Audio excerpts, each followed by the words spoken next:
Day 8 Kanyakumari to Trivandrum. మేము కన్యాకుమారిలో room checkout చేసి కన్యాకుమారి నుంచి త్రివేంద్రం ట్రైన్లో వెళ్ళడం జరిగింది. దీనికి మాకు 2 నుంచి 2:30 గంటల సమయం అయితే పట్టింది. త్రివేంద్రం చేరుకున్న తర్వాత పద్మనాభ స్వామి టెంపుల్ నియర్ లో ఉన్నటువంటి హోటల్లో రూమ్ తీసుకోవడం జరిగింది. రూమ్ లో ఫ్రెష్ అప్ అయి లగేజ్ అక్కడ వచ్చేసి మేము పద్మనాభ స్వామి టెంపుల్ కి వెళ్దాం అనుకున్నాము. కానీ అప్పటికే సమయం 12 అవడం వల్ల టెంపుల్ కి వెళ్ళలేకపోయాము. కేరళలో మోస్ట్లీ ఉదయం 4:30 లేదా 5కి టెంపుల్స్ ఓపెన్ చేసి మళ్ళీ 11:30 12 గంటలకు గుళ్ళు క్లోజ్ చేస్తారు. మళ్ళీ సాయంత్రం 4:30 ఆ సమయానికి ఓపెన్ చేసి 8 to 9 వరకు అయితే అవైలబుల్ గా ఉంటాయి. కాబట్టి మీరు టైమింగ్స్ అయితే చెక్ చేసుకోండి. సో నేను ఇంకా కేరళలో బైక్ ట్రావెల్స్ గురించి చెక్ చేశాను. అయితే త్రివేంద్రంలో బైక్ ట్రావెల్స్ అనేవి చాలా అరుదుగా ఉన్నాయి.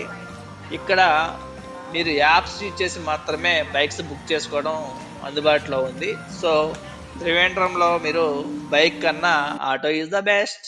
సో ఆటో మాట్లాడుకొని మేము పద్మనాభ స్వామి టెంపుల్ దగ్గరగా ఉన్నటువంటి వ్యాక్స్ మ్యూజియంకి అయితే వెళ్ళాము. వ్యాక్స్ మ్యూజియం విజిట్ చేసిన తర్వాత దాని పక్కనే మీకు మలిగా ప్యాలెస్ ఉంటుంది. సో మలిగా ప్యాలెస్ మ్యూజియం కూడా చూసాము. తర్వాత చిత్రాలయం ఇవి దర్శించుకున్న తర్వాత మాకు దాదాపుగా టైం 4 గంటలు అయింది. సో మేము పద్మనాభ స్వామి టెంపుల్ దగ్గరికి వెళ్ళిన తర్వాత అక్కడే బయట మీకు ఒక రేకుల షెడ్లు ఉన్నాయి. అక్కడ మీరు డ్రెస్ మార్చుకోవచ్చు. సో అక్కడ పద్మనాభ స్వామి టెంపుల్లోకి వెళ్ళాలంటే లేడీస్ అయితే పక్కా శారీ ధరించాలి. పంజాబీ డ్రెస్ అయితే ఎలవ్ చేయట్లేదు. పంజాబీ డ్రెస్ ఒకవేళ మీరు ధరించినా సరే కింద మీకు కండవ లాగా లేదా పంచలాగా మీరు లేడీస్ కూడా కట్టుకోవాల్సి ఉంటుంది. సో ఇదైతే మర్చిపోకండి. సో పద్మనాభ స్వామి టెంపుల్ లోపలికి వెళ్ళిన తర్వాత మీకు జనరల్ ఉంటుంది, 500 టికెట్స్ ఉంటుంది. 500 టికెట్ తీసుకొని మీరు దర్శనం చేసుకున్నా సరే మీకు ఎంత లేదన్నా 2:30 గంటల సమయం అయితే పడుతుంది. అదే జనరల్లో వెళ్తే మీకు ఎంత సమయం పడుతుంది అనేది చెప్పలేము.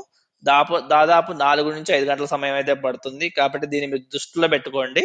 సో పద్మనాభ స్వామి టెంపుల్ ని విజిట్ చేసిన తర్వాత మాకు 6:30 సమయం అయితే పట్టింది. తర్వాత మేము వినాయక టెంపుల్ ని దర్శించుకున్నాము. వినాయక టెంపుల్ దర్శించుకున్న తర్వాత తిరిగి మేము రూమ్ కి వెళ్ళడం జరిగింది. ఇవన్నీ కూడా మేము బైవాక్ లోనే మా రూమ్ కి వెళ్ళడం జరిగింది. ఎందుకంటే మా రూము చాలా దగ్గరగా ఉంటుంది కాబట్టి. సో మీరు దాన్ని దృష్టిలో పెట్టుకొని ప్లాన్ చేసుకోండి. డే 8 ముగిసింది.